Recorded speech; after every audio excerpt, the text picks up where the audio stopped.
for. So there's always some layer of like getting used to wearing something on your finger every day. But then on top of that, there are a couple other best practices, like things you should know about wearing this one. So first of all, there is a correct way to wear it. Okay, all this it like you would with a watch, right? So you might have seen this right here. This thing is Samsung's ring sizing kit. You can buy this on their site for 10 bucks, and then you get a whole bunch of different plastic versions of the ring, and they even have the nubs on the inside.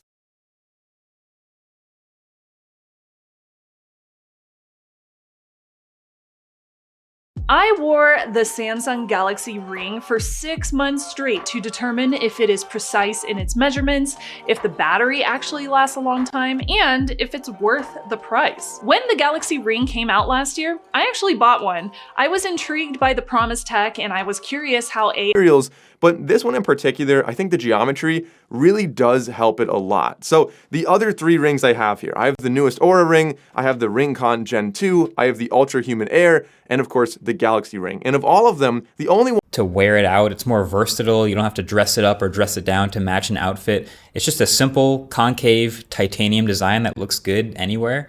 There's 3 colors, gold, silver, or matte black. So you already know this.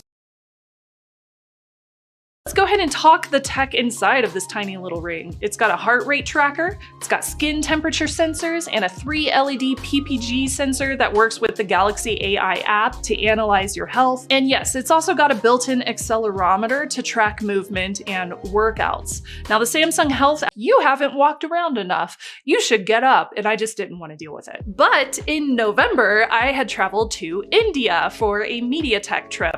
My sleep cycle was completely screwed up. My travel days had me exhausted. I was stressed out from all the travel, so the ring was like, growl. If it's blinking red, that means that you are at 15% or less for battery life. And if it's blinking green, you are above 15%. So when we put the ring on, it was August 2nd at 7:30 p.m. Right now, today, it is August 11th. 7th, I should say, out of all the rings on the market right now. I know Ringcon also has a case of their own that does recharge the ring, but Samsung's, for one, it's way smaller. For two, it just looks better. It kind of matches the entire Galaxy aesthetic, like the Galaxy Buds, for example. Heart rate during exercise. After a bunch of firmware updates now, it would be the first ring I can recommend to use during exercise. And as always, I'm gonna start by looking at what is called a confusion matrix. So that is displayed right, classic, and really close to my testing, or quite close to my testing of the Galaxy Watch 8, which for some reason did a little bit better in my testing. But again, this is a limited test just on me for specific nights where I might have had better or worse sleep. Still, on average, I'm quite a good sleeper. So for that, the Galaxy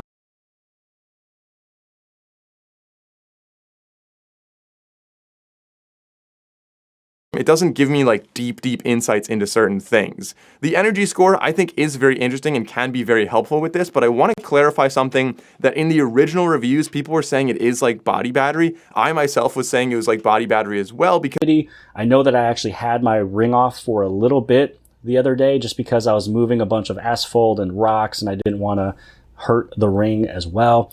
Take a look at your sleeping heart rate variability. If you ever want to learn about any of these, basically what I would expect from a ring. But let's take a look at some of those individual spinning sessions. So there are 4 spinning sessions total. Here we have the first spinning session, and yes, it's pretty clear what is going on.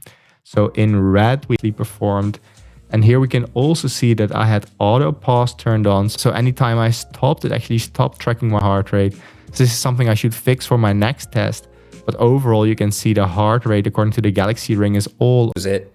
Well, this is really hard to find. Like there's a Find My function in the app, which I can tell you gives you the rough GPS location based on the last spot that it was connected to your phone.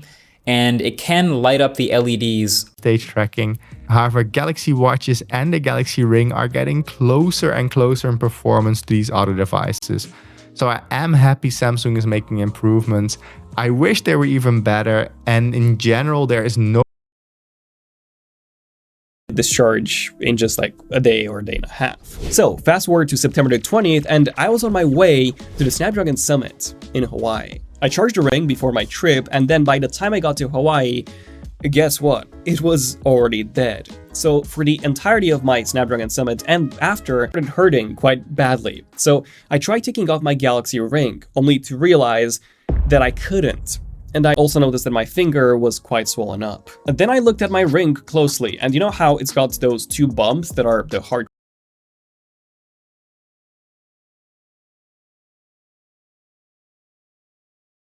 itself. So that means that if this was to go from 0 to 100%, then that means that if I had to charge the ring again, it would go from 0 to 50. So here we are sitting at 100% for the Galaxy Ring. We were able to make it just before 9. I went to the airport gate staff and I told them about what was happening because I was worried about what would happen when we would be in mid-air. Like I wasn't sure if the pressure would expand the battery even more and seriously damage my finger, or even worse, start a fire, which would then affect not being my missed flight. And I guess all the stress coming out of that and the whole incident. Oh, and also causing a 40-minute delay for all the passengers.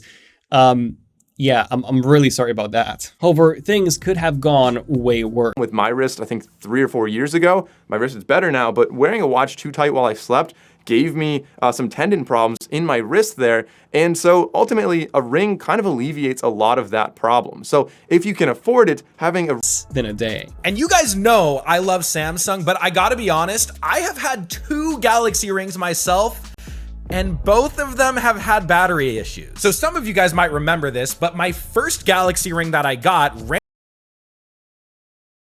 times with its own built-in battery.